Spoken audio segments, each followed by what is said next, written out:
ครับทักทายสบายดีพ่อแม่ซีเบิร์ดสุขุสุคนเนาะมื้อนี้ก็มาเกี่ยวข้าวนะ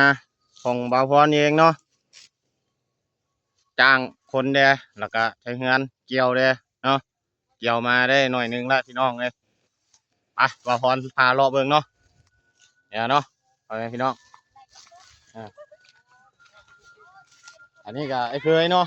เกี่ยวข้าวล่มพี่น้องโอ้ยเสียเวลาเกี่ยวข้าวขนาด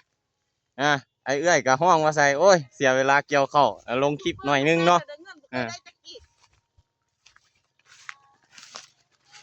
เนี่ยเนาะ3 ก้อนเก่าลงอยู่อันเก่าลงหันเงินถึงบ่เคยได้จักเทื่อคอยใส่ไอ้เนี่ยเนาะเอ้ยพี่น้องเนาะเกี่ยวข้าวนะว่ายูทูบเบอร์รุ่นนี้อย่าแต่เงินเน็ตเนาะอดเอาเลยเนาะปั้นตัวเองเนาะให้มันดังกูดังเมื่อใดปั้นสิได้เพิ่งบารมีกูอีกก็ฮะกำลังว่าสีดังพี่น้องเลยกำลังว่าสีดังโทรศัพท์ตกน้ำอยู่ข้างนานี่คนกำลังเริ่มติดตามส่องของบาวพรก็ได้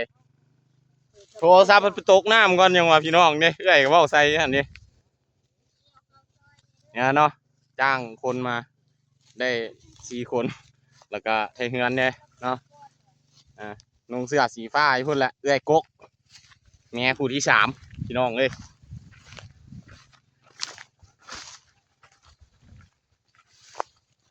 แบบนี้เนาะแมนเมิดแหละพี่น้องเหลืองๆอันนี้แมนเมิดฮอดพุ่นแหละขอบปลาพุ่นแหละพี่น้อง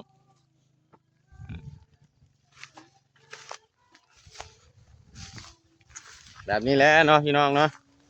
เฮ็ดเวียกเฮ็ดงานไปเรื่อยๆเกี่ยวข้าวเกี่ยวน้ำยามให้ยามนาเด้ก็บ่มีหยังหลายเนาะมื้อนี้ก็ลงเกี่ยวข้าวมื้อนี้วันที่30เนาะเนี่ยเนาะพ่อแม่พี่น้องเอานาก็ได้แล้วเนาะหน้านะบ่าวพรเกี่ยวมาเลาะแคมป์กันนามานี่พอได้กินอยู่พี่น้องเลย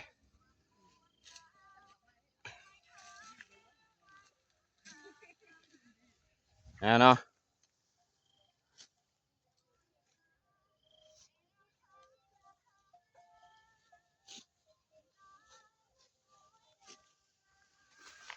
พ่อแม่พี่น้องเกี่ยวข้าวซอยบ่าวพรเด้อเบิดสุขุสุคนเนาะ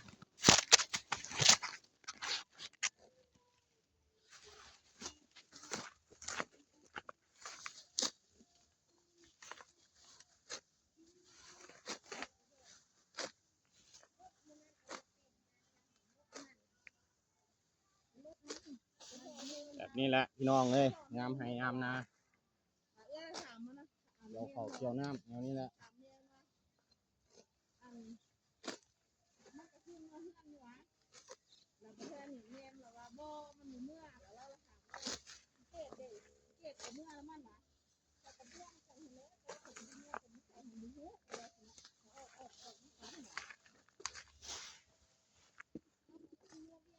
เริ่มลงเกี่ยว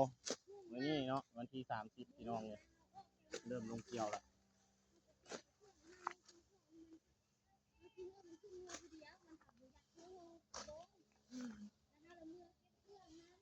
มันจะได้เงินน้องเขาด้วยล่ะ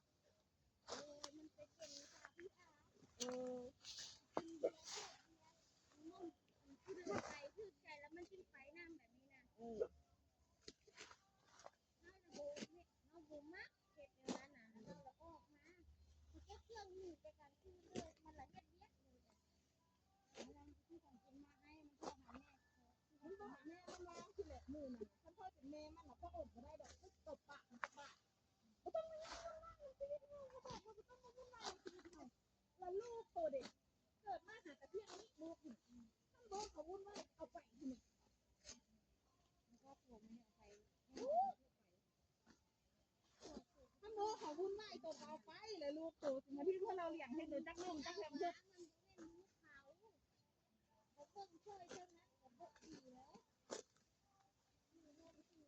ต้องมาวุ่นวายน้ำเข้าชีวิตเข้าลูกเข้าอันเดินชีวิตเข้าต้องมาวุ่นวายมือนั้นน้องเก็บน้องมันหน่อยถ้าค่อยเป็นแม่มันก็อดตบปากมันไม่ได้ดอกเด้อ คนเนาะเกี่ยวเข้าซอยเบาพรเกี่ยวหลายคนก็แล้วไว้เนาะพ่อแม่พี่น้องเนาะ เจ้าหันจะตัวเจ้าถือนี้เจ้าฝาเขาบอกไม่กี่เท่าที่เล่ามันยัง4 บาทเดียวมัน4 บาทเดียวมั้งที่บ้านนึงก็4 อันก็ถ้ามันค่อยเหรอมันเจ้ามันสิดุจากเล่มบุ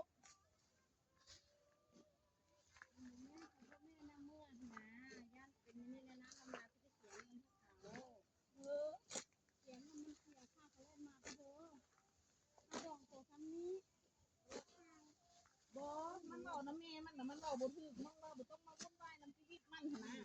ทั้งที่ลูกมันหนะมันยังที่ไปเพื่อเมมันเลี้ยงแบบนี้เนาะพ่อแม่พี่น้องเนาะ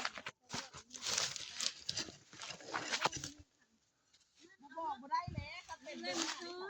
ทางบ่าวพรก็สิได้จบคลิปแต่เท่านี้เนาะพ่อแม่พี่น้องเนาะว่าก็สิได้เกี่ยวเข้าวต่อไปเลยนะได้มาลงคลิปมือเกี่ยวให้พ่อแม่พี่น้องได้เบิ่งเนาะอันนี้เป็นนาบ่าวพรเองเนาะตอนนั้นเนาะ